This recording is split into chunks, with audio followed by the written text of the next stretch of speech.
What's up, friends? Welcome to the 66th episode of the Avocado Gamescast. Hashtag Devil Horns. We're a little over midway through the year now. I know. Hard to believe, since a lot of us have been sitting at home watching the calendar grow increasingly meaningless as we attend Zoom meetings in our gym shorts. But believe it or not, it's July, and in spite of the global pandemic, a lot of video games came out in the first half of 2020. Kudos to devs for adapting to the new normal. So, today we're going to play catch up. We're going to talk about the games you might have missed in the first half of the year, as well as games that we caught up on while we were, or continue to be, in lockdown. Anyway, I'm Merve, and joining me today, he's all Sonic all day long, baby. It's Ben. Morning, morning. If you're in a jam, flip him around and add 40. It's DW. Hello. He's going full Twilight Princess and howling at the moon. It's Wolfman Jew. Always happy to be here. And finally, he thinks Amazon sent him the wrong Crucible. It's the Kappa. Hey, what's up? How's everybody going? Yeah, I'm doing okay. Thanks for asking. I'm still sitting in my apartment, doing nothing, in my gym shorts. Sorry, were you actually playing Crucible, Kappa? No, God, no. I took about 2 seconds of looking at that and decided it was not for me. It's just a mishmash of about 5 different things I'm kind of interested in, but not enough to actually play it. Yeah, also, Crucible got unreleased. Yeah, God. it did. That's what, Yeah. I think that's the second time that's ever happened. The only time I can think of that happening before is Final Fantasy XIV. Yeah. They tried to create some kind of artificial buzz on Twitch, and it was very artificial because you could tell that most of the streamers were hating playing it, and they were trying to come up with like positive things to say, and it was like, well, it's optimized pretty well, just like very vague things, and the matches went on for hours and were extremely boring to watch. So I have a feeling the whole thing's going back to the drawing board. Yeah, watch it reemerge as the Battle Royale like 6 months from now. Anyway, what have you folks been playing lately? well, I've been playing Curse of the Moon 2, the Bloodstain mini side game sequel thing that suddenly got announced, which is fucking weird in me out, eh? Anyone play the original Curse of the Moon? I did. Yeah, I played it. I ended up liking that way more than the actual Bloodstained game, which I actually didn't think was that good. And so yeah, I was wrapped that this came out, and it's really fucking good. So, the moral of the story is make more, like, NES classics again. Apparently. Ben, Yeah? just as what is it? The main Bloodstained, whose Ritual of the Night was very much like Symphony of the Night, and as much as the first Curse of the Moon was kind of very obviously like a takeoff of Castlevania 3, is this like responding to or referencing a specific Castlevania in any particular way, or? This is more of Curse of the Moon. It's Okay. like the same fucking game. Okay. Basically, it's got, how I would put it is, Curse of the Moon was a really cool game, but it felt obviously limited by the fact that it was a Kickstarter bonus, because I think Yeah. it was like one of the stretch goals or something. Mhm. This is if they made Curse of the Moon as a full game, basically. So it's like expands on a lot of the concepts of Curse of the Moon. It's got Zangetsu is you still play Zangetsu, but then it's got 3 completely new characters, and then I think later in the game, I haven't got there yet, it gets the characters from the original game back, like Miriam and not technically Alucard and the Wizard, I think it was. I forget all their fucking names. Yeah. But this one has it has the shopkeeper nun lady from the proper Bloodstained game. She's playable. It has Zangetsu's old war buddy who has a gun, who's pretty cool. And then it has a super intelligent corgi piloting a train mech, which is the best character in anything ever. And yeah, it seems like when you start up the game, it has which chapter you're starting. So I think I'm only on chapter 1, and that's about as long as the original Curse of the Moon. And there's still a whole bunch of shit. If you played Curse of the Moon, sorry, I'll say it for people that haven't actually played Curse of the Moon. The whole point of Curse of the Moon is you have 4 different characters, and you can swap between them with the L and R buttons at any time. And each level basically has lots of different routes you can go through it, depending on which character you're playing as. So the levels basically work as like a mini Metroidvania map almost. And the whole thing is, if you die as one character, you keep going, but with the other three characters, and that will lock you off of taking certain routes through the levels, and maybe force you to go through a harder route or something. And so this is more of that, basically, except now, even with the 4 characters and everything, there's still routes I can't take, so I still don't know what the fuck is going on there.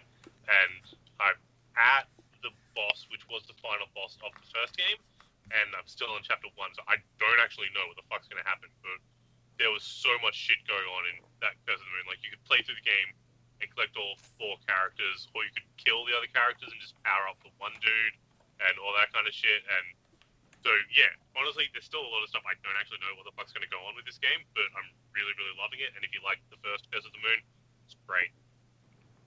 Awesome. Nice. Yeah. Sounds like a good, like, more expanded take on what they did before, which is always nice to see. DW, what have you been playing? Mainly I've been playing Persona 5 Royal.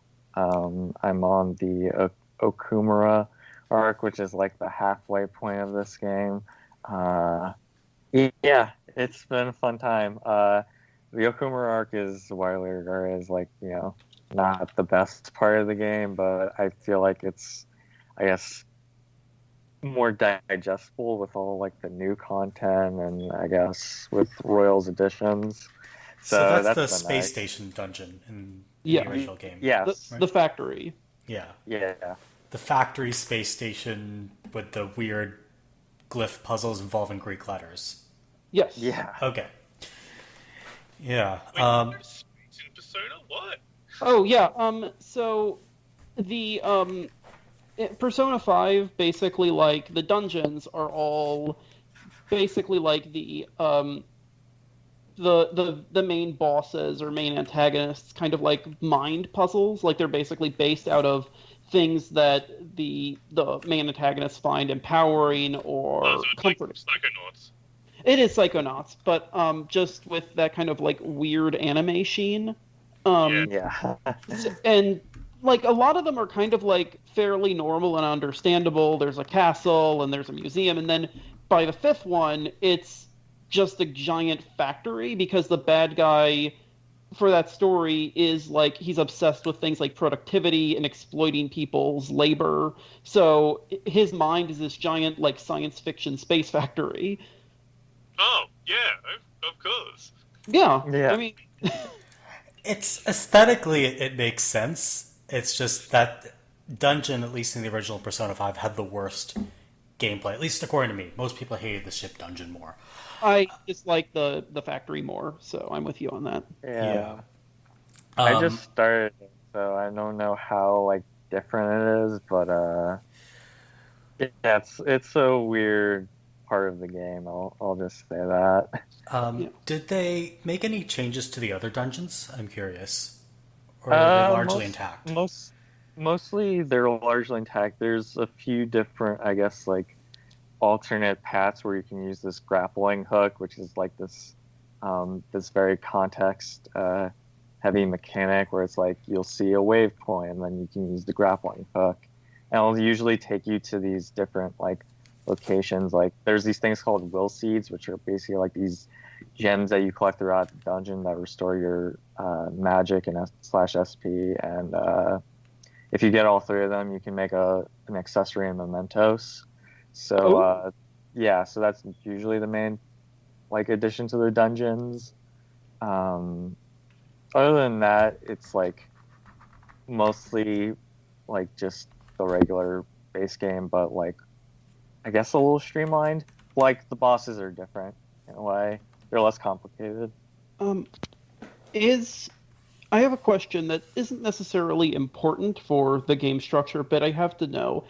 Is Akechi as much of a jerk as he is in the base game? Because it's really important to me that Akechi is as much of a jerk as possible. Like, I don't want him to be less of a jerk. Yeah, I'd say so.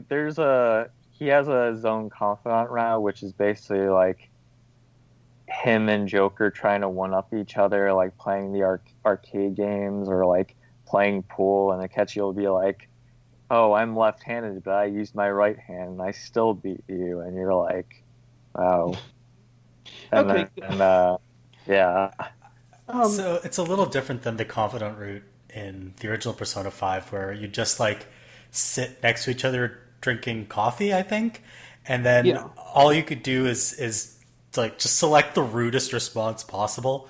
It doesn't matter because you'll always get the confidant points for whatever interaction. So you can just be a massive dick to him.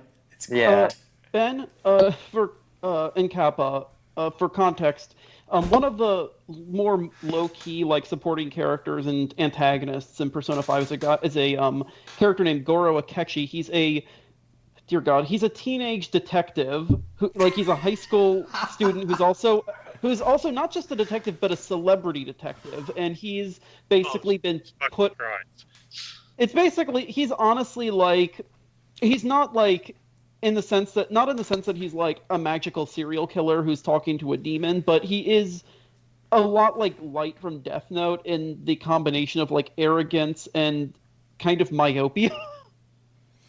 um, so he's kind of perfect as a foil for every other person in the cast. yeah. It's Oh, I've checked that out in Persona a long time ago. I can't even keep up with it. I played one where there was demons and it was fun, and then the next one I played was nothing like it, and now I don't even know what's going on with it. it's made some, even as they've refined the gameplay and made the gameplay more entertaining. They've kind of moved away from the tone of the first couple of Persona games, which were extremely dark. Yeah. And Persona 5 is Persona 4 was by far the most lighthearted of them, despite the fact it is about a serial killer. Persona 5 doesn't really bring back the darkness, but it brings back a lot of it adds edginess and a lot of anger. And Yeah. that anger is to be clear justified given what the game is actually about. Yeah. But it's very tonally different from the first few Persona games. So if that's what you latched onto, Persona 5 might not appeal to you. Yeah, I played Persona 3, and that's one of the worst games I've ever played, so I'm not out.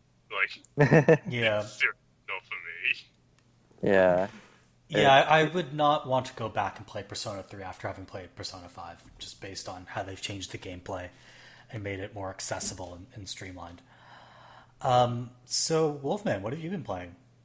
I have been playing something I actually bought my father for Father's Day. It's a Clubhouse Games 51 Worldwide Classics. It's a Switch game it's a compilation package of a large number of various classic games. And I'm adding some slight air quotes to that because it combines like popular table games like shogi and chess with card games like solitaire and memory or Texas Hold'em with like even weird stuff like that game when you had like a grid paper and you tried to like draw in the lines. Yeah. They have that. It's they also have like this kind of crappy tank game that's sort of like it's a literal tank controlled like mini game. As well as like some weird stuff too. I'm really liking it. There are some small like weird things about it. For one thing, you can't play the multiplayer without the Joy-Cons, but you can play the rest of the game with a Pro Controller, which is I think very weird. And there's definitely some stuff that maybe doesn't get adequately explained. Like not all of them tell you the actual controls. That feels like an oversight. It's odd, but beyond that, though, the presentation is very nice. The games are not necessarily uniformly fun because there's that stupid tank game. But in general, they're very nice. It's been really fun getting to learn how to play shogi, which I'm still very bad at. But Yeah, I tried to teach myself shogi with the shogi minigame in Yakuza 0, and I failed miserably. I just didn't have the patience for it. Oh, this is one thing that I really like actually about Clubhouse, which is that which is the fact that they actually even give you this thing when you're playing chess or shogi, where they actually show you all the areas that your pieces can hit and all the places that the enemies can hit. So it Okay. actually can kind of help be like, okay, I know now that this is shogi, so I know the knights can only move forward in a forward direction, so now I can see where they're going. It's it's really nice and it's really helpful to kind of like because it feels like when I'm making the decisions, I'm getting a better idea of the consequences than just kind of something I overlooked. Uh, Yeah, it helps you visualize what you would like. If you've played a lot of chess, you can kind of see three, four, five moves ahead. Um, Having those visual aids makes it a lot easier. yeah.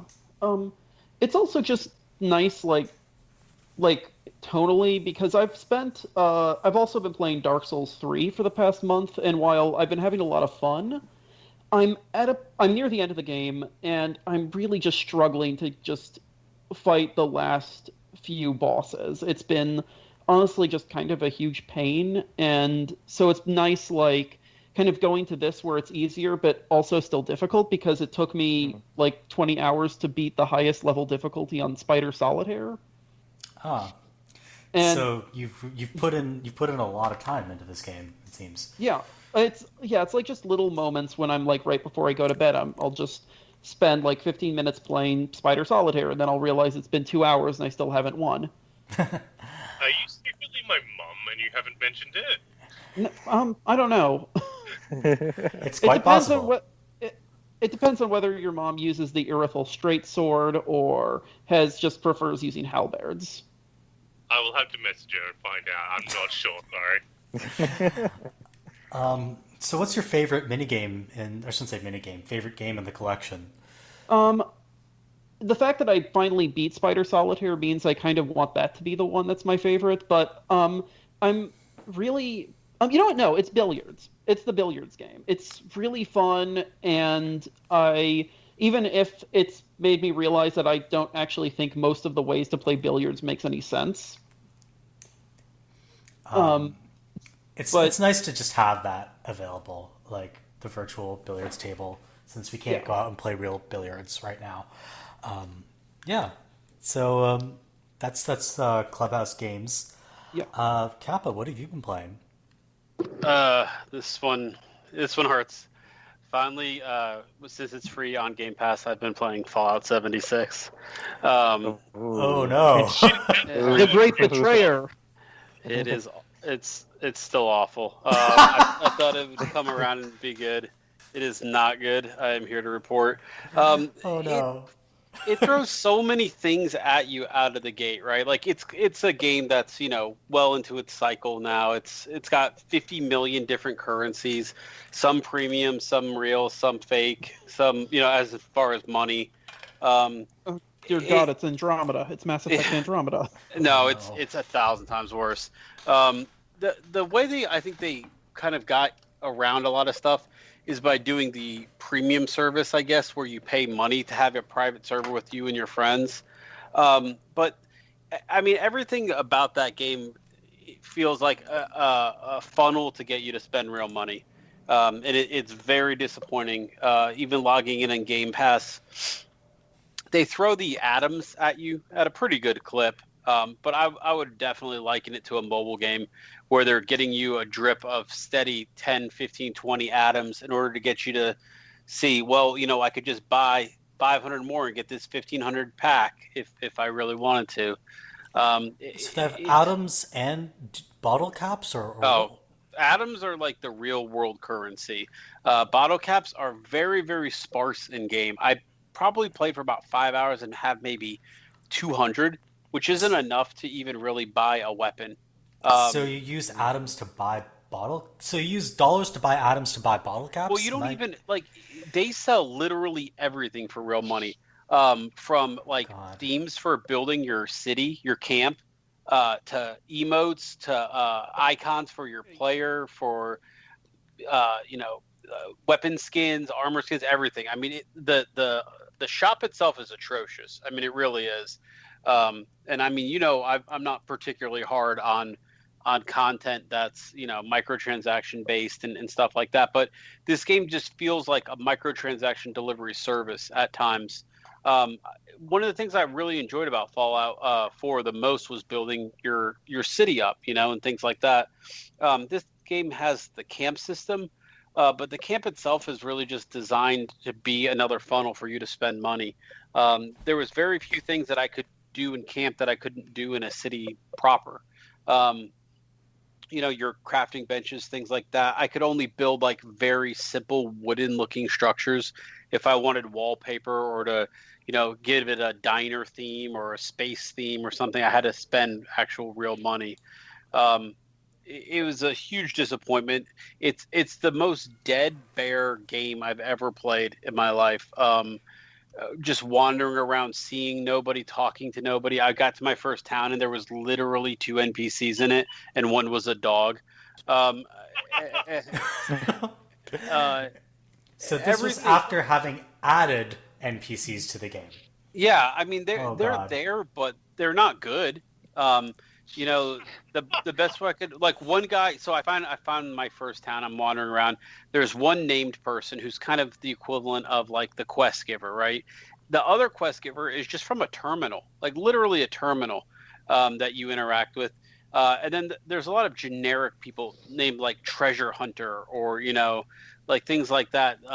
Not even like around. Trevor Hunter. No, not even like a clever name. Oh God. Named their job more than anything. I haven't really I spent way longer building my town than I should have, and then they've got these things that are kind of like public events in Destiny where people can kind of drop in and drop out, but I saw literally no one.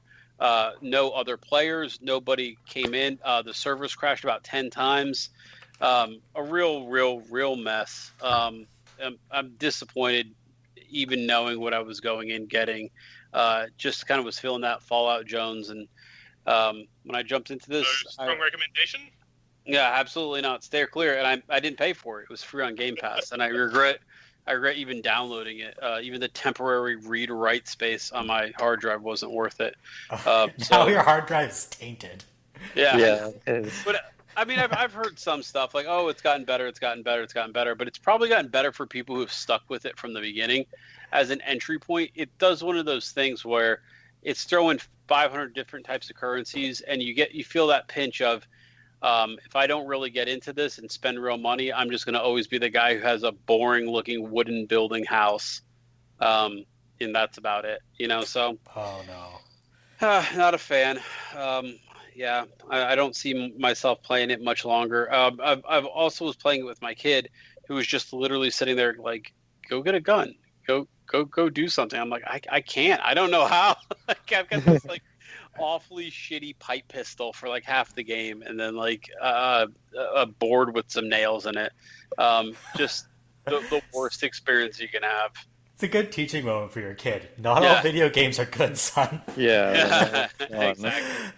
Because he was used to me playing Fallout 4. I could just download a mod and have whatever I want. But now it's just, steer clear, even free. All right. So I've been playing this really weird ass game that I think is a lot better than Fallout 76, so it looks about as ugly, called Infinite. And it's this weird action puzzle game, I guess. So the main mechanic of this is that the screen wraps around. So if you fall out the bottom, then you end up back on top. If you go all the way to the left, you end up on the right of the screen. And in most of the levels, you're constantly falling, and all you can really do is control the speed of descent. And you can kind of move left or right on the screen, and you have to kind of navigate mazes and flip switches and like break through walls in the environment to get to the end of the maze. So you're kind of having to solve these puzzles in real time as you're falling, and that leads to a lot of failure and having to redo the levels kind of over and over again, but not in like a bad way. It's all divided up into blocks of levels, and each block has its own special mechanics. So one has a jetpack, one allows you to shift the direction of gravity, one allows you to kind of shift between different layers of the maze, like it's actually kind of 3D. It's a really weird game. Like it's very clever, but also really weird. And if you look at screenshots of it, it looks like the ugliest thing on the planet. Are we almost at the point where like falling games are a genre at this point? You know what I It's mean? like maybe like it's like kind of like Tetris, but not really. Like, yeah, I guess. Dude, I think of a lot Wow, of. that's not a looker, is it?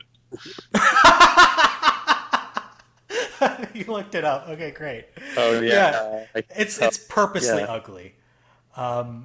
So okay, yeah. So Kappa was Is saying it purposely ugly? Is it? Or have- just ugly? okay, like once you start playing the game, the blah, blah, blah, blah. Once you start playing the game, you realize that it's probably ugly on purpose, or they knew they were bad artists and they kind of leaned into it and told a really messed up story that kind of took advantage of how gross everything looked. So I'd call it a stoner game.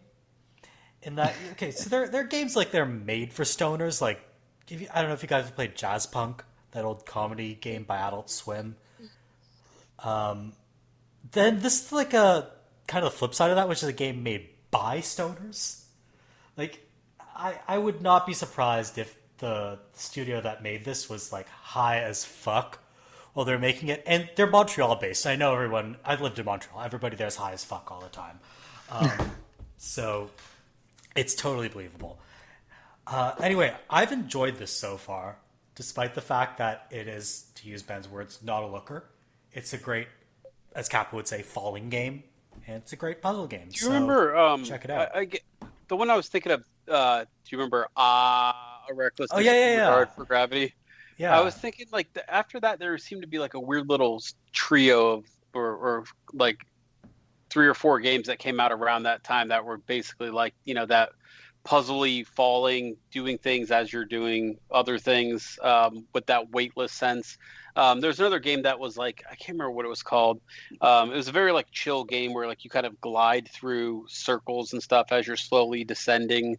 Kind of like a floating / flying game with little puzzles, and if you scrape closer to land and things like that, you get more points. I don't know. It just seems like that there was maybe like kind of a little falling game renaissance for a little I'm bit. sorry to interrupt, but it looks so much worse moving. yeah. As far as that goes, I can't think of the exact game that you're thinking of, Kappa, but I do remember. Ben's right. Yeah, there's Oh my no way to God. convince people to play this game because it looks so fucking ugly. But I assure you, it is actually kind of fun. There's also like I describe it as how did I describe this? As I guess Manifold Garden meets Flappy Bird. It looks like when you say like a stoner game, it looks like something that would be on an Adult Swim cartoon at like 2 a.m. It looks like something that should be in like the background in the opening credits for the Venture Brothers. Like it gives me like Squidbillies vibes, but worse. It reminds me of that weird like Earthbound-esque RPG that I don't even remember the name. Citizens Was of it Earth? Games Dumb Quick? Was it Citizens of Earth or something else? I think it might have been Citizens of Earth. Yeah. This looks a lot uglier than Citizens of Earth. This is super duper ugly. There's no way to convince you it's actually fun to play. So ugly, I'm kind of intrigued about playing it. Like it is so bad looking. It's devilishly difficult at some points. Like it's actually a hard game. Anyway, Infini, check it out if you like ugly games. Also, it's an Infinity game because there's also a movie with the exact same name. Yeah, I mean, Infini, like it's just French for infinite, right? So there's probably a lot of things called Infini, right? Because you said Infinity and it's really ugly, and I googled it, and it's like a photo of a woman's face in like a space helmet. I'm like, that looks really well done, and they're like, oh, that's a fucking movie. I should note what I'm thinking of isn't Citizens of Earth, but it's going to stick in my mind. So after the show, I will look it up and then check it out in the show notes. All right, awesome. So, moving on, let's talk about other games that we played in the first half of 2020. Some lesser-known games that some of you folks might have missed. I played a lot of games so far this year. A lot of smaller titles. So I have a bunch that A bunch of smaller titles, Merv? Like, you were playing a bunch of weird indie shit? I am shocked. If they're Japanese, that's especially weird. I'm stuck to the AAA games like you usually do. I haven't played a single new... No, I've played one new Japanese game this year. And I didn't like it, so I'm not going to talk about it. But the rest have been mostly Western games and one game from Thailand, which I really liked. So apparently I'm an indie game junkie, and I'm just... You're a game hipster. Like, let's just fucking be real. a game hipster. Oh wow.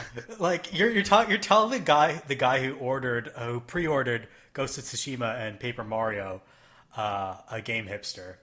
But Yeah. okay. Yeah, no, I still don't change my stance. Okay, cool, fine. So one game that I wanted to mention that I played that I really enjoyed is this short narrative adventure called Wide Ocean Big Jacket, and I've talked it up elsewhere, but I'm just going to mention it again. It's a fairly short game, just an hour. It'll take you to go through, but it's this kind of semi-humorous, semi-dramatic look at like two different relationships. So there's like a teenage girl and her first boyfriend, and her aunt and uncle, and it kind of gets into. But I just want to point out, you defended yourself about being a game hipster, then immediately started talking about a short narrative game about two teenage couple dating and their relationship. I mean, this is kind of the game hipster segment of the show. So, like, we're all going to be hipsters by the end of this. So, yeah, it's a good one. I enjoyed Wide Ocean Big Jacket. Any other hidden gem? I have words. What hidden gems do you folks want to mention from the first half of this year? Well, DW, sure. Yeah, the only real game that I played that wasn't really like a AAA game was Ori and the Will of the Wisps, and I really enjoyed that. It felt so like freeform with its movement and like mechanics and stuff like that, and just had so many good bosses and just like well-designed levels. Like I just really enjoyed Play it. the first one by chance? Yeah. No, I haven't. Oh, you should go back and play it. It's a lot harder than Will of the Wisp, but it's also really good. Also, Okay. it will make you cry like a child. Yeah. That game is sad as fuck. But yeah, I really, really loved Will of the Wisps. I thought it's a really, really great expansion of a bunch of the concepts in the first one. Like how you have like the town that you build up and everything now, and really fucking good. Yeah, Yeah. I enjoyed the hell out of it. And you don't expect a game with like that kind of gorgeous art style to be this really tight platformer as well. Yeah. Borderline a massacre game, but like Yeah. fucking gorgeous instead of the usual like shitty I want to be the guy pixel art stolen from 12 different games. or that like we're just sort of gonna draw something and badly like rotoscope it. So like it not like Infini. Yeah, so I enjoyed the hell out of it. It definitely did go under some people's radars. Did you play with a controller or with a keyboard? I play with a controller. Yeah. I felt one of the big problems it has is it has so many fucking abilities and a bunch of them get tied to the same button with context sensitivity. Which Yeah. is context, like, it doesn't work as well as it needs to in some of the bits that it demands you to do. Like, the fucking, I think it's right bumper is your little horizontal dash, but it's also to do burrowing into the sand if you're close enough. Yeah. And, like, that bit where you're getting chased by a fucking worm, I died so many times by I want to do the burrowing into the sand and I do the dash instead, and fucking drove me bonkers. The only time I really had that was with the the bash and the grapple hook are binded to the same button. So anytime like I wanted to like bash an enemy and like leap forward, I always like grappled something, and I'm like, no, I'm gonna get hit. I think if you play with mouse and keyboard, you can bind them to separate keys Oh, that's or nice. mouse buttons. So I played with mouse and keyboard. Like I played the original Ori, and it's one of the few 2D platformers that plays better on mouse and keyboard because there's some abilities that you want to aim pretty finely, and it's actually easier to do it with a mouse than with a thumbstick. Oh, like bash and all that Yeah. shit. I will say that I think bash is maybe one of the coolest abilities in a 2D platformer ever. It's so much fun. Yeah, It's so versatile, and it does like the fact that you use it both to harm enemies and to platform, sometimes simultaneously. That's really clever. I think one of the coolest things about it is like it makes you feel like you're breaking the game somewhat, like you're not supposed to get to certain places. So it really sort of like gets that Metroidvania sort of like essence of like just discovering your own ways to get around the world and things like that. Yeah, absolutely. So, Ben, what hidden gems from the first half of 2020 do you want to mention? Completely by chance, I picked up a game off of Games Pass because it had a cool looking icon and I didn't know anything about it, called Journey to a Savage Planet. Oh yeah. Oh yeah, I heard one. about that. Like, basically the best way I can describe it is if Metroid Prime was made by Rare in like their Conker's Bad Fur Day era. That is that's giving me a lot of conflicted emotions right now, but I want to hear more about this. Surprisingly selling me on this. Like, it is a first-person Metroidvania game where you like land on a planet, like, and go and explore it, like, with fucking Metroidvania skills and everything. But everything, like the art design and the humor and everything, has like very distinctive, like, kind of Rare vibes to it, where like you work for this company who are the fourth best space exploration company on Earth, and whenever you go back to your ship to like upgrade your stuff, get your new abilities and everything, there's like live action ads play for like alien blob sex line and all that kind of shit.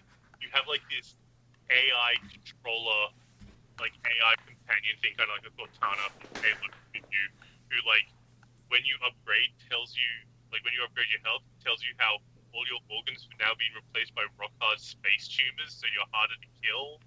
And there's like the cute little adorable animals that bounce around and make cute little noises that you have to like hunt into like these giant like spinning blade plants to like feed them blood so you can go over to the next area and everything. It's all very, very rare. It's legitimately hilarious a lot of the times.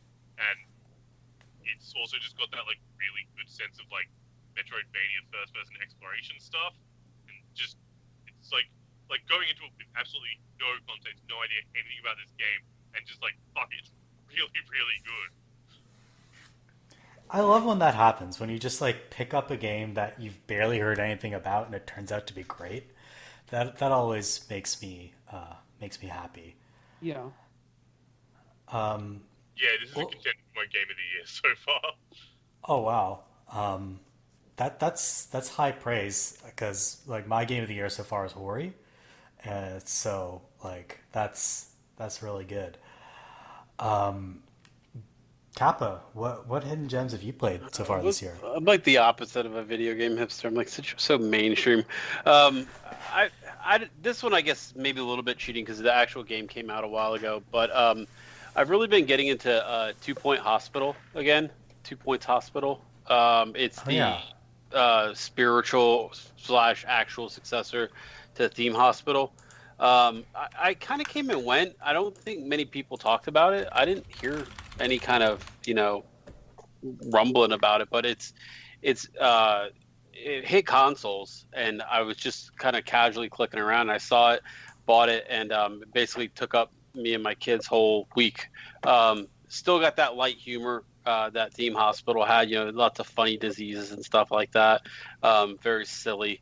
Kind of to counteract some of the real world stuff that's going on. But I just kind of seem like one of those games that maybe came and went, and people missed out on it. I don't know if it's entirely under the radar, but if you do like that style of game, it's a perfect, itch to scratch that style of game. Tycoon Honestly, I hadn't. management type stuff. Yeah, honestly, I hadn't heard of it until you mentioned it on a No. previous Gamescast. Well, there you go. So, like, and I just looked it up. Yeah, it came out this February on console after having come out back in 2018 on PC platforms. So, yeah, that's it's nice. It's nice to see like a revival of these old like 90s style sim/theme games. Yeah, Which they just didn't make during the aughts at all. Weirdly, it's been like a remake half a year for me, right? Like I've been playing so many remakes or remasters or game of the year collections or stuff. I don't know why. It just seems like everything is all hitting at once. All these different remakes of stuff. I've been playing Command and Conquer remake and Warcraft 3 remake, and just a lot of those games that for whatever reason, they all seem to hit early this year. So that was kind of my whole year, at least so far, has been a lot of remakes and stuff. Yeah, for me as well, it's been a lot of the Master Chief Collection on PC. We're recording this on the 11th. I think the Halo 3 set to release for PC on the 14th. So, yeah, I'm excited. I've been really enjoying going through the old Halo games. Didn't come out without Halo 3 on it on PC. Pardon me? So Master Chief Collection on PC didn't have Halo 3. No, they've been releasing them like chronologically. Like one by one. Yeah, one by one every like couple months. Oh, fair. Fucking weird. Okay. Yeah, it's a weird system. That got released on the Xbox One, which just had like 1, 2, 3. Yeah, so they started with they go by chronological order of the story. So they started with Reach late last year, then 1 came early this year, then 2, then 3 ODST, and 4 are following. Still no word about Halo 5 on PC. I don't know. My guess is that's eventually going to happen, but like, they're running out of time in which to make it happen before Infinite comes out. So we'll see. Wolfman, what weird games the first half of the year did you play?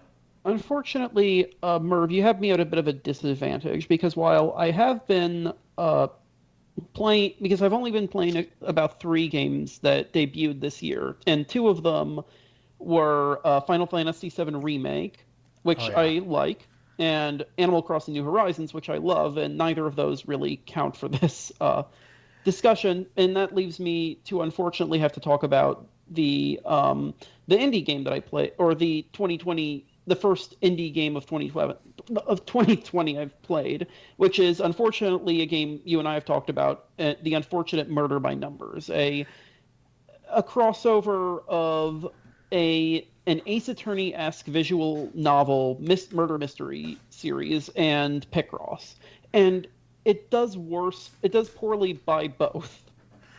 I have to say, so just as kind of a disclaimer, people have generally responded well to the game. I'm not one of those people.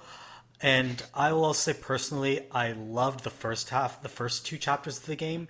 And by the end of the last 2 chapters, I wanted to strangle myself. So it's a game that I kind of turned on after liking it initially. I feel like it's a game that, like, I honestly feel like if it just changed a few different things, it would have worked a lot more strongly. I feel like the writing kind of very quickly isn't super great. I feel like the quirky parts never feel like the right kind of quirky, and the dramatic parts often don't really feel like they have enough heft. And the actual mysteries aren't particularly interesting, I don't think. Because it's so obvious especially the second one, and the third one, it's super obvious who did both of those. Yeah. It's so telegraphed, and you're just going through the motions.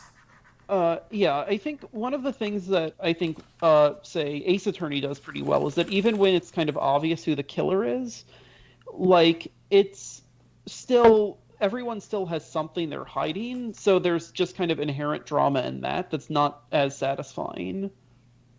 Um, I don't think that's something that you don't really have in as satisfying qualities as in Murder by Numbers. But the thing that really weirds me out is that, like, if you know, I think both of us were really excited when the game came out. Yeah. I certainly was because I absolutely love Ace Attorney. I love Picross. And what really is shocking to me is that it's the Picross part that's the worst. Yeah, so there are a couple of things that are bad about this. The first is pacing. In some of the later chapters, the Picross puzzles just become so long that you kind of forget what's going on in the plot. And the second problem is that the user interface is deficient, so there's no easy way to undo things or go back like 5, 6 steps if you know you Yeah. screwed up somewhere. So often, if you screw up, you just have to restart the entire puzzle. Yeah, it's also like it's weird too because you know, it came out on Switch first, and a day, and admittedly, it came out on PCs a day later. But it was pretty like the Switch version was, I think, the most heavily advertised version, and like the Switch already has a Picross series that does this really well, the Picross S series. Uh, Yeah, and there's a template to emulate here. yeah, it's just it's weird because it has so few quality of life things that would be standard in a game as anemic as Picross. Um, and then there's also the fact that certain is that basically the way they do it is that as the game goes on, the Picross puzzles get increasingly difficult. But if you want to play the really challenging ones, you have to find all of the Picross puzzles in each level, and then they get unlocked in the bonus. But the problem is that you can easily be gated off from finding those puzzles. So the only way to get them back is to just replay the level entirely. And that's it's just it's such a weird it's frustrating because like it you really feel like it almost reaches something really good and then it doesn't. It's like the opposite of Ben, you're finding this weird game like almost by random. Yeah, it feels like it really feels like a game that doesn't live up to its potential. And there's a lot to potentially love about it. They've got this interesting, quirky cast and some good writing in there. And like I said, I really like the first two chapters. So my recommendation would be play the first two chapters and pretend the game ends there. And I think you'll get your 15 hours of enjoyment out of this instead of what took me 53 hours to beat because the puzzles got so long in the last two chapters. Yep, they Yeah, do. so you could actually see me like I had the game open on one window and then like a chat window. Like I had the avocado actually open on the other window, and like every few minutes, be like, "Why the fuck is this game still going? Please save me." Yeah, it's I don't know. I do think that this formula can work. I just think it has to be mechanically viewed in very different context. Yeah, I think they could have done something a little different and still had it turn out good. So a couple more games that went under the radar that I wanted to mention. So there's one game that I've been talking up called Timely, which is I believe it was made by a studio in Thailand called Ernique. I think it's Thailand. Don't quote me on that. And it's a stealth puzzle game, but it's viewed from an isometric perspective. And what you can do is every time that you kind of mess up, you can rewind time and then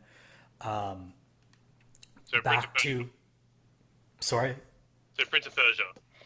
Yeah, it's kind of like Prince of Persia that you can rewind back, but the whole point is to plan out a route for getting from point A to point B, avoiding all the guards.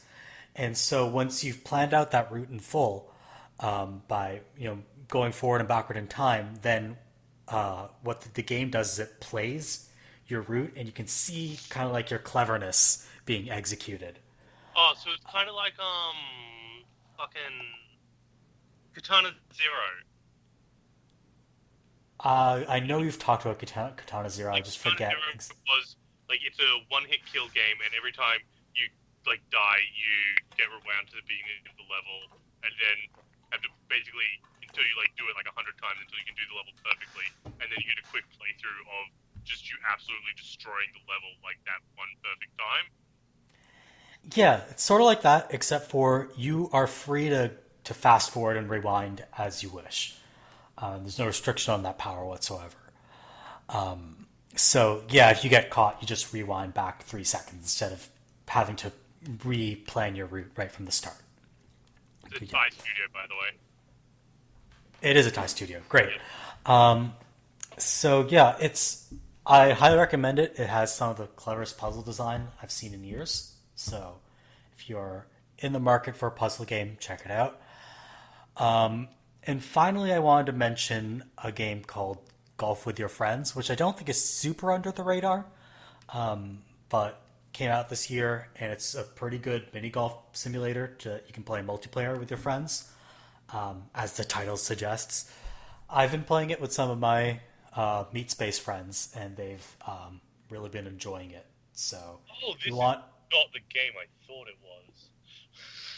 Are you talking about Timely or Golf with Your Friends? No, Golf with Your Friends. Like, I read Golf with Your Friends on the thing. I thought it was that game where every time you, like, I don't know what it's called. There's, like, some golf game where it's got, like, the fucking little power meteors getting golf games. Yeah? Yeah, and every time you hit that, something moves on the screen, but it's not always the golf ball. What games could that be? There's What the Golf, Vertiginous Golf, 100-Foot Robot Golf. I think it might have been What the Golf. Yeah, I've played What the Golf. There are levels where when you hit the ball moves. There's some levels where you hit the ball, something else moves. There are some levels that parody other games like Flappy Bird and Super Hot. Great comedy game if you're in the market for one of those. Golf with Your Friends is kind of an unintentional comedy game because it's super janky and there's supernatural power-ups in it. So you can do stuff like lay literal honey traps behind you as you move, so you can just like poop out honey as your ball moves across the field. You can do other things like double jump. There are jetpacks and rockets. It's a good time. Why does a golf game have double jumps? I mean, look. Are they double jumps for the person or for the balls? There are no humans or putters or anything walking around. It's just balls. Oh, that sounds rad. So they have one mode that's like a basketball mode, where instead of trying to get the ball in a hole at the end, you have to try to dunk it in a hoop, and you can like click your mouse button to make the ball jump as it moves. I just think we need to appreciate the fact that we took Merve to say just balls before. It's just balls. In the next episode, we're gonna have to get Merve to talk about everyone's favorite mid-90s Sega Genesis fighting game, Balls. I was gonna say you have to get me to say no pads, no helmets, but I realized that making simple plan references on this podcast is probably a bad idea. Wait, like Simple Crickets. Plan, like the fucking 2000s fucking pop punk band? Yeah, their first album was called No Pads, No Helmets, Just Balls, and I'm obligated to know this because they're Canadian, and I have to know everything about Canada. Fuck, yeah. Gun to my head, I couldn't tell you how that one Simple Plan song I'm pretty sure I've heard goes. Which one? Who the fuck Addicted, knows? Who I'm Just a cares? Kid, I'd Do Anything. Untitled, How Could This Happen to Me? Why do I know so many Simple Plan songs? How could it happen to me? I don't fucking understand. I think that's Untitled, How Could This Happen to Me? Which raises the question, how is the song Untitled if it has brackets? I should probably not be yelling. My wife is still asleep. It's like 4 a.m. here. We're like, especially like, imagine waking your wife up over a simple plan. Anyway, this has gone off track. I believe it's gone on track. Okay, this is the Simple Plan podcast now. We are now a pop punk podcast. Anyway, any hidden pop punk albums for the first half of 2020 that you folks want to mention before we move on? There is one thing that I have not played, but I'm very excited to play. Which Oh, is? please be an actual pop punk album. No, sorry, it's Deadly Premonition 2. Oh yeah, that's out now. Yeah, technically it's technically from the first half of the year, even though it came out, I believe, today at time of recording. I'm a big fan of the first Deadly Premonition. It's an incredibly goofy experience, and it's very odd, and it kind of features this weird combination of really trying to like reach to something that's just kind of functionally better, but in this like kind of clumsy way. But I also found it very charming. I found it very earnest, and I ended up really liking the drama and the characters. So I'm really excited for this. But what I'm more just kind of enjoying is this initial response, because by all accounts the game is Broken as fuck. I was gonna go with technically problematic. Okay, Or, that's a nice way of putting it. Mechanically inept, with an apparently like which with kind of like a barely existent frame rate and incredibly stilted voice acting. And the thing is, like, that's all of that makes you just want to play it more, right? well, the thing is like what I loved about Deadly Premonition was both in spite of its technical shortcomings and because of its technical shortcomings. So like, and also just this is completely in the wheelhouse of this first game.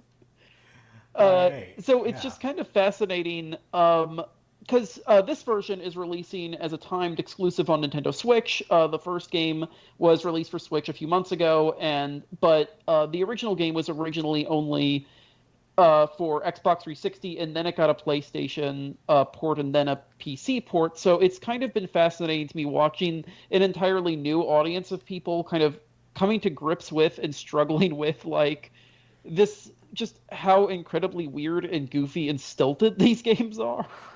Yeah, like I tried to play the first Deadly Premonition and then reached a point at the game where it just kept crashing. And Yeah. I couldn't What did you progress. play it on? PC. Because it's one of the things where the Xbox 360 version actually didn't run that badly, and every subsequent port has been worse. Yeah, and then they added the director's cut, which I think actually added more problems. Yeah. Um, So I can't finish the game. Oh well. But yeah, I'm glad that people are getting excited by this. I want good things for Swery. yeah, I do. I enjoyed The Missing. I thought that was a great game that came out a couple years ago. Currently working on The Good Life. I just want weird ass things to keep getting made. I I kind of, want D4 episode 2 already. yeah. Yeah, that shit ain't never happening, man. Uh, Swery said it's never happening. You know what? This might come across as a bit of a hot take, but I kind of feel like Swery is like the better Suda 5-1. Is it because you like... At all. I no, more just in the sense of like where they are in the cultural space, I guess. Suda 51's like a lot edgier, right? Yeah.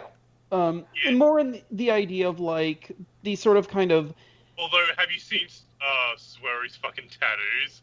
Like his full fucking Yakuza back tattoo? I find that funny because he's also apparently a Buddhist monk. Yeah, he's a Buddhist monk, but he's got a Yakuza back tattoo, because fuck you. Yeah, that yeah. I am so utterly charmed by that. Like I really can't fully express how charming I find that. He's an odd fellow, but I'm glad he's out there making games. I just want a day for us to get a game where Yoko Taro, Suda51, and Swery make a game together. Oh my god. I think the world would end if that happened. And that is not an oblique reference to The World Ends With You. Anyway, just before we move on to the last segment, which are older games that we got around to in 2020, I just wanted to mention some pop-punk gems from the first half of 2020. Check out Melee by Dogleg, You'll Be Fine by Hot Mulligan, and Ivy by Charmer. All three great albums. I just want to say, I've gone through a lot on this podcast, but this is the first time I've thought maybe I shouldn't come back. I mean, if you want stuff that's more in your wheelhouse, the Grey Days album that was released posthumously after Chester Bennington's death finally came out this year, and it's pretty damn good. I know that's in your wheelhouse, Ben, so check that out. Just want to point out, Ben, that if you don't come back, there's a very strong chance you won't find another game with an art style like Infinity to talk about. Anyway, so a lot of games came out in 2019, and sometimes we don't have all the time in the world to play video games. But now we, because of circumstances, have a lot more time to play video games. So I personally got around to at least 4 games that came out in 2019 this year. The first one of those was Control, which actually started kind of the tail end of 2019 and then finished in 2020. That game's really fucking good. Yeah, that was my favorite. It was spoilers for my section, but it was my favorite game of 2019. Yeah, I enjoyed the hell out of it. It was like one of the first big budget games I've played in a long time that I enjoyed, which I know makes me sound even more like a video game hipster, but just roll with it.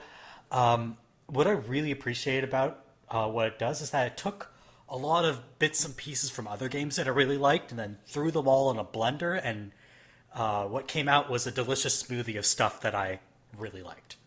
Also, how fucking good is the cigarette maze? Can we just address that for a second? The ashtray maze? Yeah. Yeah, oh my god, it's amazing. Holy shit. That was my favorite part. Yeah, that was easily one of my favorite sequences of a game from last year. That's like, I think, my favorite thing in a game, just ever. It's so cool.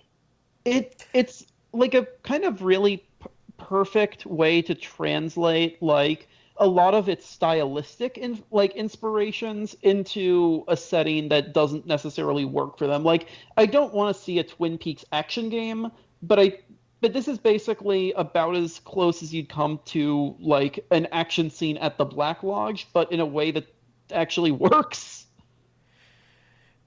I do. Yeah. The one thing I will say about it though is like, I remember starting this game up and being like, well, it's a Remedy game. The ending's gonna suck. And then I got to the ending, and the ending sucked. Like, I actually didn't mind the ending, but I have perhaps low standards for video game narratives. Every single Remedy game ending is like, man, that makes me really excited for the next game that they'll never make. Yeah. I really hope that they do make a Control 2, but they might not because they're just making a bunch of DLC for this, which I haven't fired up yet or even bought. But yeah. I enjoyed Control. What else have you folks gotten around to from 2019?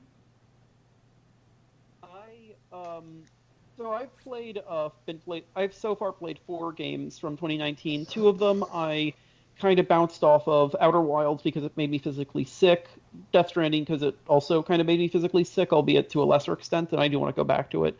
I loved Resident Evil 2, but for me, and I realize I'm far from the first evangelist on this podcast to talk about this, but it's Fire Emblem Three Houses for me, which is probably my favorite game of last year. Yeah, I've heard it actually was the Avocado Games Cast Collective Game of the Year, as DW will remember. Yeah. The thing is that a guest of the podcast, Lovely Bones, like a while ago when she started playing the game, she described it to me as the best BioWare game since Mass Effect 2. And kind of is. Like, it's Mass Effect 2, but if every mission was a suicide mission and every mission was potentially a loyalty mission. It's really weird, and I just found myself immensely entertained by it, gripped by it, and charmed by it. Yeah. Yeah, I think there are very few games that have that kind of. I shouldn't say very few. Like that Sakura Wars game that came out earlier this year kind of follows a similar format. But there's kind of a dearth of games that kind of mix those very deep character interactions with also deep combat. And it's a hard thing to balance out really well. And from what I've heard, Three Houses does that really well. Yeah. It's just very satisfying, and like there's just something really nice about, like, I guess another way I would compare it to, and this is a weird comparison, I think even fans of the game would probably balk at this for a bit, but it kind of reminds me of like one of those like prestige HBO dramas that have like 100 characters, and we start out, you understand like 2 of them, and by the end you've spent like enough time with them that you can kind of remember everyone. Like early on I was just like, okay, I don't know who this person is, I'm just going to focus on like these 10 people that I'm working with, and by the end it was like I even understood a lot of the relationships of the characters I didn't particularly like or spend time with, and by extension, never really recruited them. It's just really, really good, and I'm kind of concerned about trying to talk about this game in a way that is maybe distinct from the way other people have talked about it before, including on this podcast. So I'll just say that there's a part where there's one character who is a super weird elitist asshole, and by the end he's basically trying to invent public education, while you and them are all sort of like committing war crimes to stop other war crimes. It's very odd. Yeah. That sounds like a tactical JRPG. What was your house? Black Eagles. Okay, same here. Yeah. I feel like narratively that's the one that kind of, I don't want to say makes the most sense, but I think it's the most interesting, and probably the one that has the most satisfying like perspective, if that makes sense. Oh, interesting. So DW, what have you played from 2019? Well, my 2 were wait, let me think. I played Disco Elysium when I got it for Christmas, and I think I either beat it before New Year's or I beat it like a little bit after, so that might not count. But then, yeah, You can lie and say it counts. It's all good. Okay. Yeah. So that was a really interesting game because I never really played CRPGs before, so it was kind of interesting just to get in that sort of headspace where you're just like reading a lot and just like interacting with characters. And I really enjoyed sort of the skill system where it's just like you're leveling up like different personality traits like empathy or your logic instead of just like fighting, because fighting is usually like my least favorite part of RPGs. I usually just like to talk my way out of situations, and when I do, I usually get kind of mad. So that was kind of a treat that there was just talking pretty much and no combat. Yeah, what was the other one that you played? Just like Wolfie Fire Emblem Three Houses. Oh yeah. I don't know what else I can add other than I really enjoy it. It really gets you like attached to like your students and like all the characters in their various lives. Like at first you think they're like these one like trait like anime characters, but then they like get like kind of reveal hidden depths. And they kind of get broken too. Like a lot of them suffer. Like pretty much every character in the story has some kind of trauma in their backstory, but a lot of them have like psychological. Yes, exactly. But they do. But but many of them also just suffer the fundamental trauma of being in this plot because you're in a giant Yeah. like continental civil war. Um, uh, yeah. DW. I just wanted to. There's one thing I just wanted to mention. Yeah, sure. Which is that it does something. When I say that it's like the thing with the BioWare stuff and the loyalty missions is one of the things that makes it really good is that it's not just your character. Like the relationships aren't just between your protagonist and all of the people you know. It's between them and each other. Yeah. Yeah, so it's not less like it's not like a hub and spoke kind of thing. It's kind of just like a web of people who have their own lives and interact with each other. Yes. Yeah. Yeah, because otherwise, like, a lot of games tend to feel like they're so player character centric that they start to feel unrealistic. Yeah. So it's nice to see that you're not so centered. Yeah, you're pretty much just like the experience. While you are kind of like have these special powers and stuff like that, and you wield a cool sword, you're basically like this guiding hand just to nurture your students and make them like. Actual name is the Cool Sword. You can nickname them the Cool Sword if you'd like. I mean, yeah. Get blessed at the beginning of the game with "You must take this, the Cool Sword." Yeah. Although actually, the main character Byleth does have a cool sword because it's a sword made out of people's bones. Yeah. That's dark. Thing, apparently. Yeah. Okay. Like it's a very like there's a lot of joy and like levity in the game, but it's also like went Dark Souls for a second. But it's also like really brutal in a lot of ways. That's kind of like the main draw of it. Yeah. Yeah. So, Kappa, what have you played from 2019? Getting around to now. Listed 4 or 5, but I think really the two worth talking about would be Untitled Goose Game, which I really didn't like at all. Oh yeah, I'm kind of in the same boat. Yeah, I mean, I guess other people had different experience with it. I think it was kind of fun-y in a way, but I didn't really enjoy it enough to really get through to too far into it. But I think I enjoyed the memes more than the actual game. Absolutely. I still love the memes. Yeah. But the game. But the one I did want to talk about was the Blair Witch game. Oh yeah, that thing. That one kind of came and went. I think people forgot it existed, and again, just cruising through Game Pass, I was like, oh, look at that. I wanted to check it out, and it sucked me right in. Very effective horror game.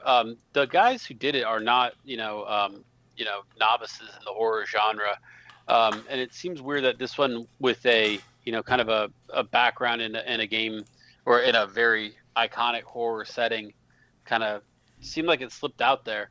But I really enjoyed it.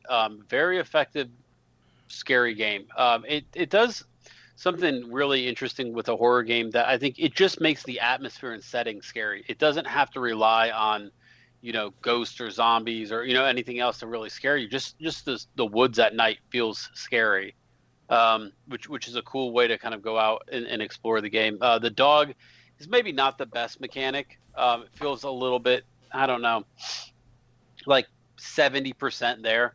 Some of the mechanics in the game aren't just all the way fleshed out, but I like that they kind of try to give you different ways to interact with scary stuff rather than just bumbling around in dark places. So I thought that was kind of effective. It's just a good horror game. I would tell people, if that's a genre that you enjoy and you want to get creeped out, and there are jump scares aplenty, and it's not quite like at the pinnacle of the genre, like maybe like a Silent Hill or something, but for something that doesn't really get a lot of releases, horror games in general, I enjoyed my time with it. I really did. I think I probably finished. I think there's some stuff I missed here and there. I don't know if I could sit myself down and replay it because there's a lot of tense moments, but really enjoyable game. And I haven't heard much about it at all, honestly.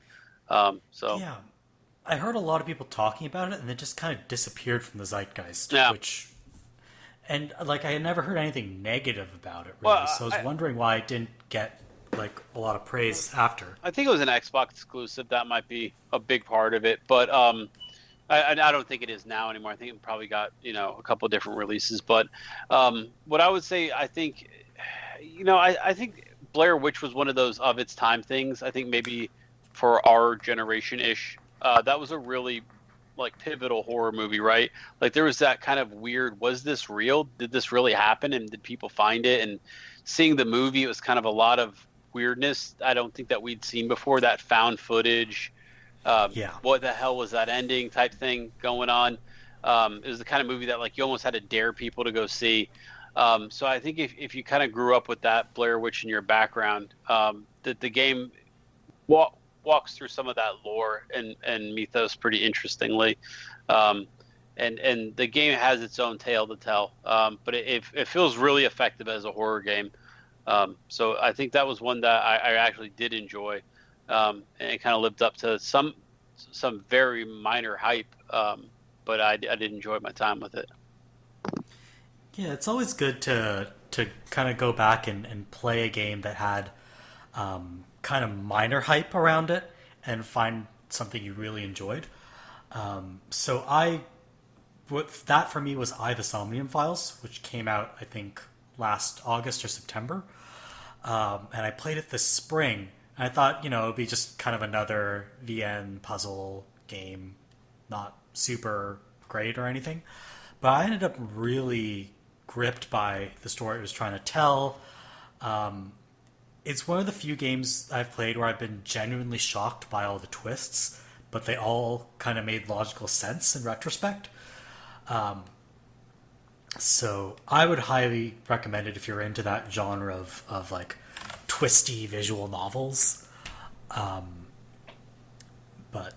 otherwise, it is like a bit of an acquired taste for sure. It's also curiously one of two Japanese games released in 2019 about murder victims with their eyes gouged out and protagonist voiced by Greg Chun in the English dub. I don't know why there were two of those last year. The other one was Judgment, which is also pretty good, but this one's better. So if you have to pick one Japanese game released in 2019 about murder victims with their eyes gouged out and protagonist voiced by Greg Chun in the English dub, pick the Somnium Files. So yeah, it's a whole genre now. Ben, what games from 2019 are you getting around to now? Well, I think it got one of its re-releases in 2019, so I'm just cheating and saying fuck it, why not? Kingdom Hearts is shit.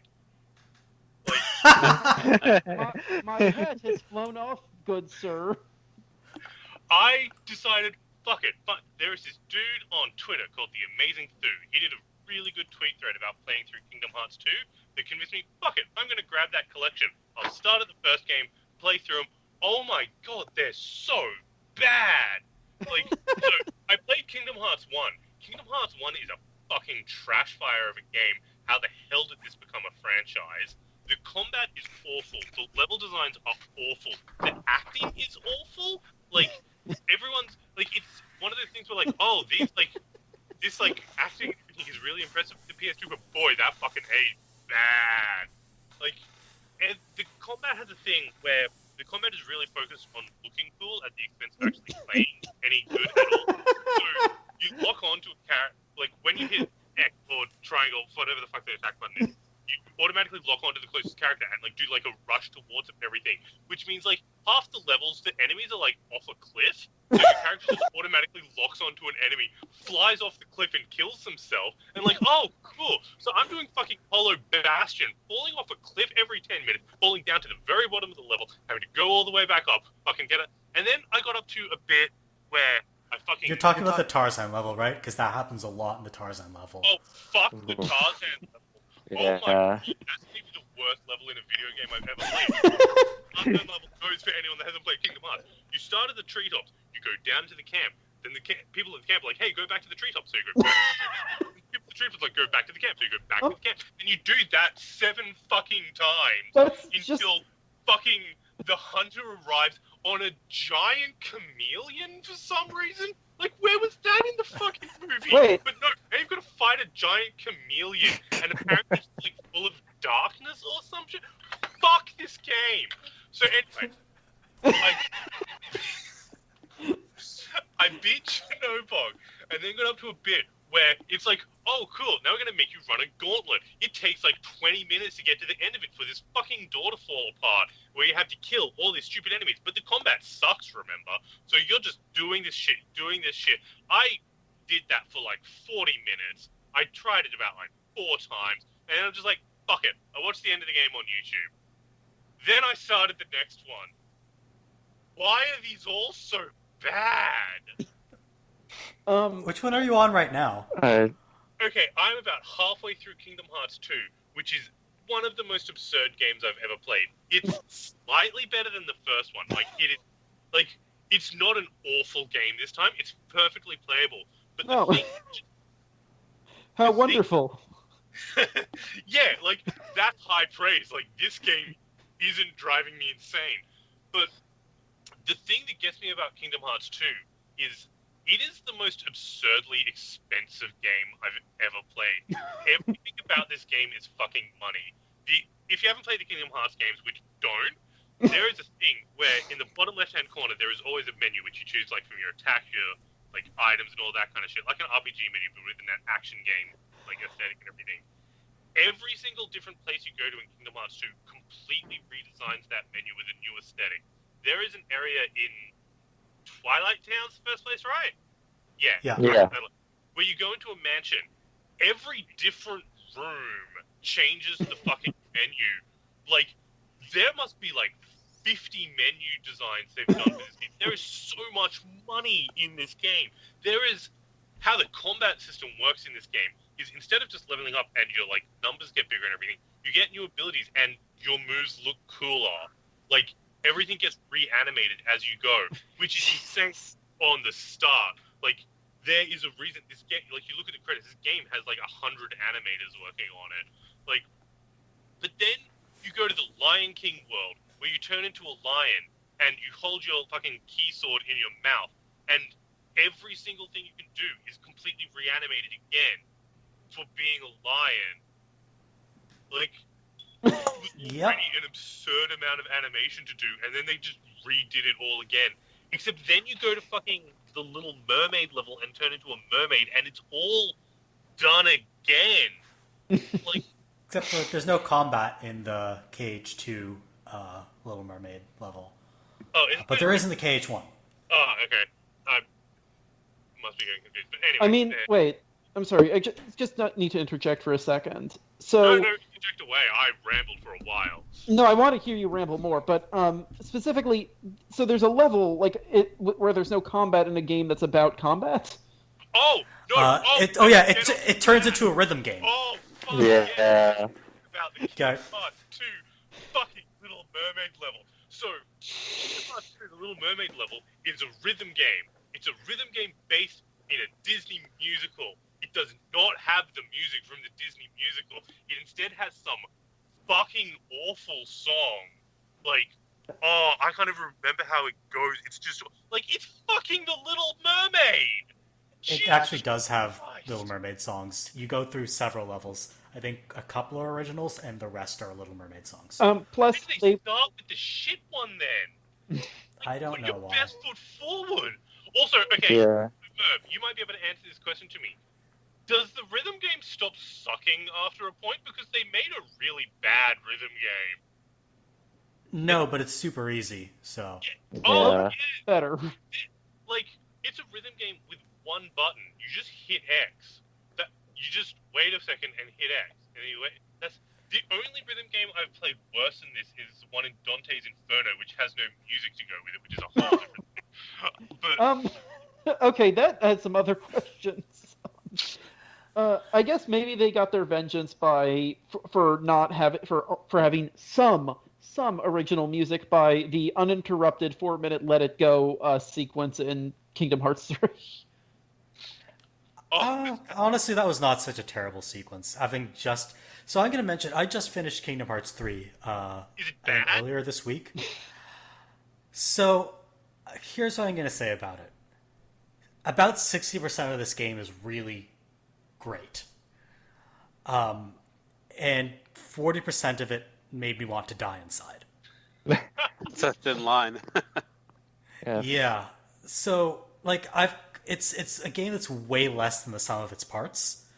The individual Disney worlds, some of them, like the Toy Box world, that's Toy Story. It's fucking fantastic. It's one of the best video game levels I've played in years. The Corona world, that's Tangled, that's pretty good. The Caribbeans are like technically impressive, even if ship combat is not super fun. So is it less But- fucking like existentially terrifying though? Because oh man, that looks bad in Kingdom Hearts 2.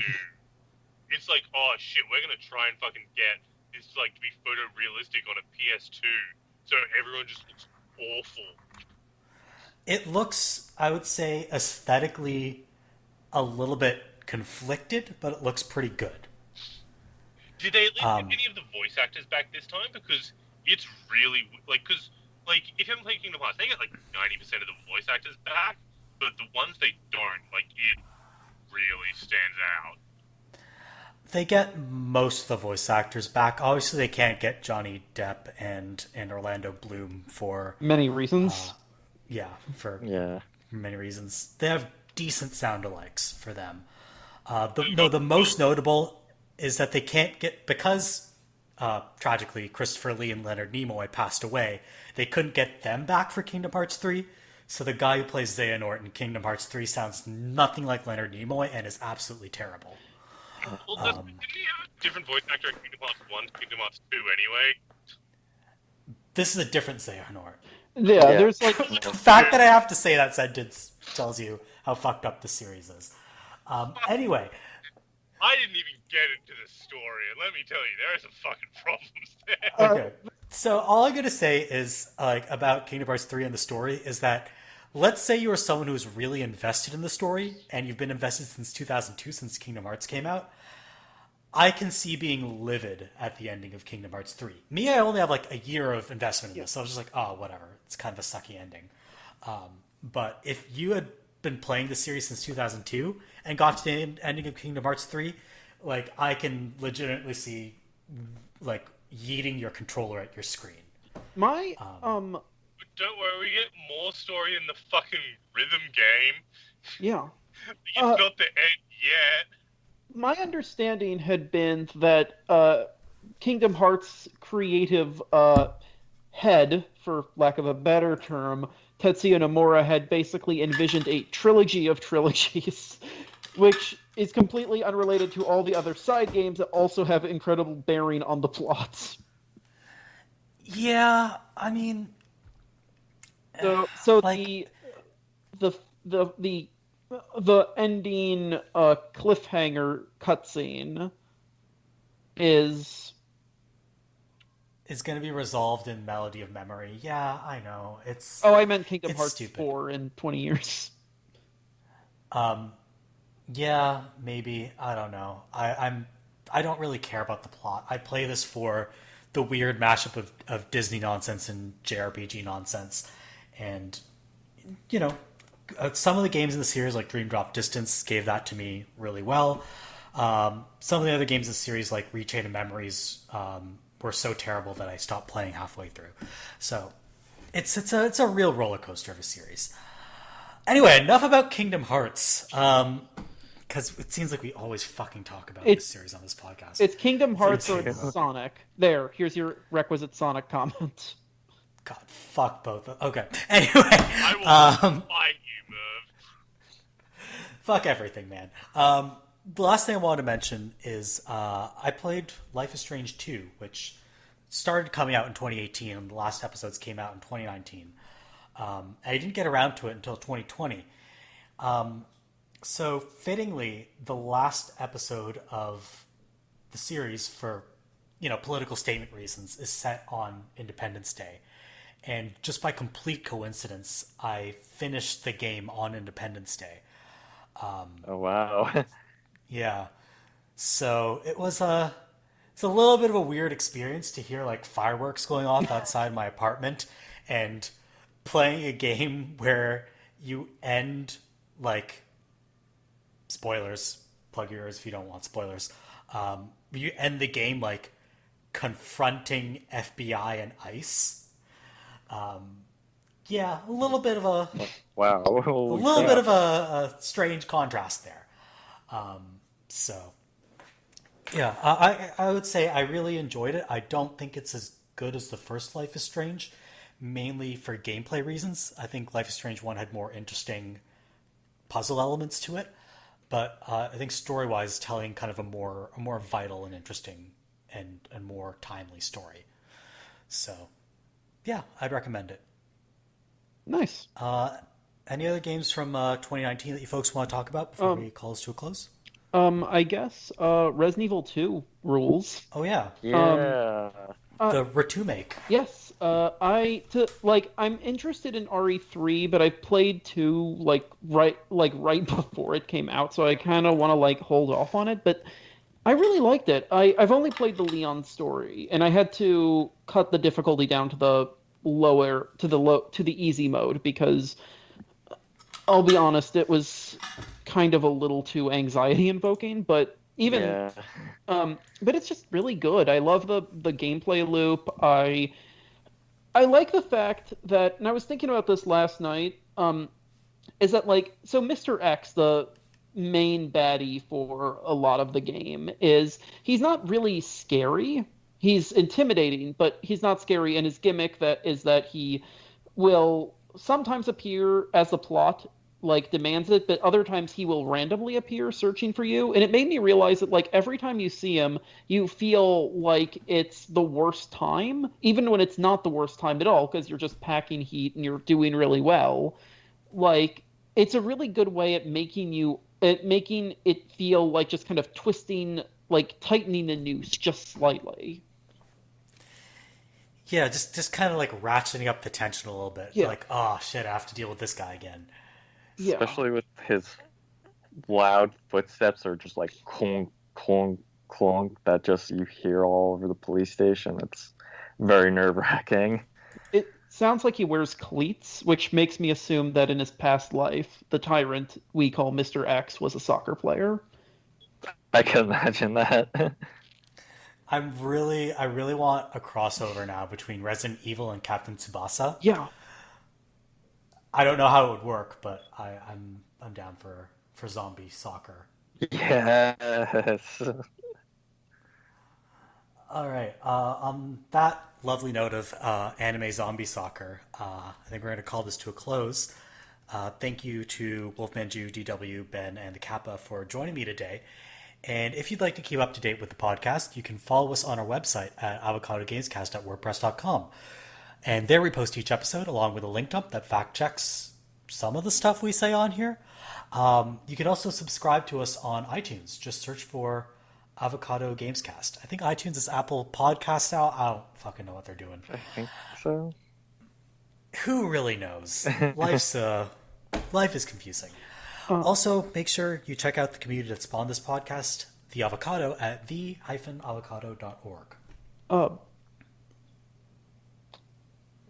Yes? I have one last thing.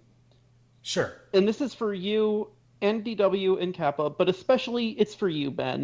You remember when I said that there was a weird, surreal, janky art style that Infinity reminded me of? I actually found it. It's something called Hylex, and it looks crazy. And fuck yeah! Virtual Hylex is the best. Yes. Yeah, I know exactly the game. Hylex is a recreational program with light JRPG elements. It's- Recent reviews, overwhelmingly positive. Damn. What if Earthbound was like French surrealist and on the moon and had permadeath and looked like and was rotoscoped? I guess. I don't know, sounds like some Kingdom Hearts spin-off game. Wait, I was thinking of a very different game. Ignore what I said. I have never seen this before. This looks rad. Okay, I guess we found Ben's next hidden gem. Anyway, thank you all for being on the podcast today, and we'll see you next time. Of course. Take care, folks. Yeah, thanks. Bye.